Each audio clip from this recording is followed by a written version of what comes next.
Hi friends, നമ്മുടെ എല്ലാവരുടെയും വീട്ടിൽ ഇങ്ങനത്തെ പഴയ ബൾബുകൾ ഇഷ്ടം പോലെ ഇരിപ്പുണ്ടായിരിക്കും. അപ്പോൾ നമുക്ക് ആ ബൾബ് വെച്ചിട്ട് ഒരു സൂപ്പറായിട്ടൊരു ആർട്ട് വർക്ക് ചെയ്യുന്നത് എങ്ങനെയാണെന്ന് നോക്കിയാലോ.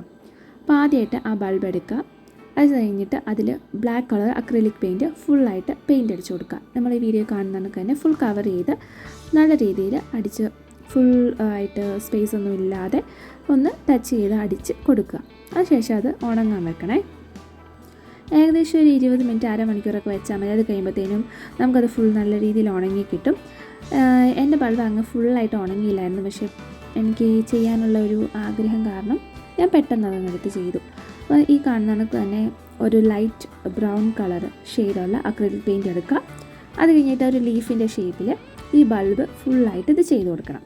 സ്പേസ് പിന്നെയും കാണുന്ന ഓരോ സ്ഥലങ്ങളിലേക്കും പിന്നെ ഇലകൾ വരച്ചതങ്ങ് ഫില്ല് ചെയ്യുക. അടുത്തതായിട്ട് നല്ലൊരു ഇളം പച്ച കളറും അക്രിലിക് പെയിൻറ്റ് എടുത്തിട്ട് അതിലും സെയിം ഡിസൈൻ തന്നെ ലീഫ് തന്നെ ഫുള്ളായിട്ടൊന്ന് കവർ ചെയ്ത് കൊടുക്കണം. അപ്പോൾ ഒരു 3D ഒരു ലുക്കൊക്കെ വരാൻ പാകത്തിന് വന്നൊന്നും അറിയത്തില്ല, എങ്കിലും അതുപോലെ ഒന്ന് ഫുള്ളായിട്ട് സ്പേസ് ഒന്നും കളയാതെ ഫുള്ളായിട്ട് അതുപോലെ തന്നെ കൊടുക്കാം. ഇനി അടുത്തതാണ് നമുക്ക് ഇന്നത്തെ ഏറ്റവും എളുപ്പമുള്ള സ്റ്റെപ്പ്. ഒരു കോട്ടൺ ബഡ്സ് എടുക്കാം. അത് പിങ്ക് കളറോ ഏതെങ്കിലും ഇഷ്ടമുള്ളൊരു കളർ ഡിപ്പ് ചെയ്തിട്ട് അത് ലീവ്സിൻ്റെ എല്ലാം ഇടയ്ക്കോടെ ഓരോരോ പൊട്ട് പോലെ ഇട്ട് കൊടുക്കാം. അത്രയേ ഉള്ളൂ.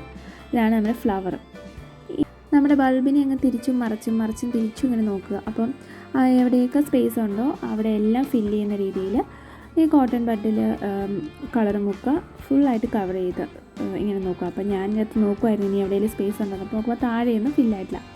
അപ്പോൾ അവിടെ ജസ്റ്റ് ഒന്ന് ഡിപ്പ് ചെയ്ത് കൊടുക്കാം.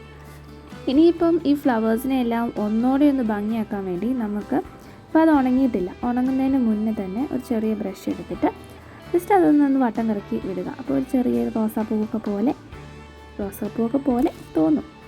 അപ്പോൾ നല്ല രീതിയിൽ അങ്ങ് ചെയ്തെടുക്കുക. അങ്ങനെ ഫുൾ റോസാപ്പൂ ഞാൻ എല്ലാത്തിനും ഒന്നും ചെയ്തില്ല, പറ്റുന്ന പോലെ കുറച്ച് ഫ്ലവേഴ്സിനെല്ലാം റൗണ്ടായിട്ട് ഇങ്ങനെ ചെയ്യുക.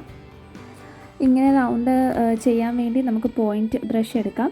വളരെ പോയിൻറ്റഡ് ആയിട്ടുള്ള ബ്രഷ് ആണെങ്കിൽ നല്ല ഇതായിട്ട് കിട്ടും.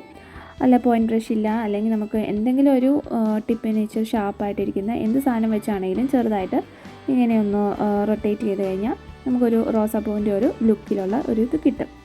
ഇനി നമുക്ക് ഈ റോസാപ്പൂവിനെ ഒന്നോടെ ഒന്ന് ഭംഗിയാക്കാൻ വേണ്ടി കുറച്ച് വൈറ്റ് പെയിൻറ്റ് എടുത്തിട്ട് അതിൻ്റെ അകത്തൂടെ ഒന്നോടെ ഒന്ന് സർക്കിൾ ചെയ്ത് വിട്ടാൽ മതി. എല്ലാ ഫ്ലവേഴ്സിനും ഞാൻ അങ്ങനെ ചെയ്തില്ല, എല്ലാത്തിനും ചെയ്യേണ്ട അവിടെ ഇവിടെയൊക്കെ ഉള്ള ഇടയ്ക്കോടെയുള്ള ഫ്ലവേഴ്സിന് അങ്ങനെ ചെയ്യുക. അപ്പോൾ നമുക്ക് കുറച്ച് വൈറ്റും റോസും കളറുള്ള ഷെയ്ഡും പിന്നെ ബാക്കി പിങ്ക് കളറുള്ള ഫ്ലവേഴ്സും അങ്ങനെയൊക്കെ ആയിട്ട് നിൽക്കുമ്പോൾ കുറച്ചുകൂടി ഒരു ഭംഗിയുണ്ടല്ലോ. അപ്പോൾ ഇത്രയേ ഉള്ളൂ, നമ്മുടെ ബൾബിൻ്റെ വർക്കെല്ലാം തീർന്നിട്ടുണ്ട്. അപ്പോൾ ഇത് ഇഷ്ടമായിട്ടുണ്ടെങ്കിൽ എല്ലാവരും ഒന്ന് ട്രൈ ചെയ്ത് നോക്കണേ. And thank you for watching.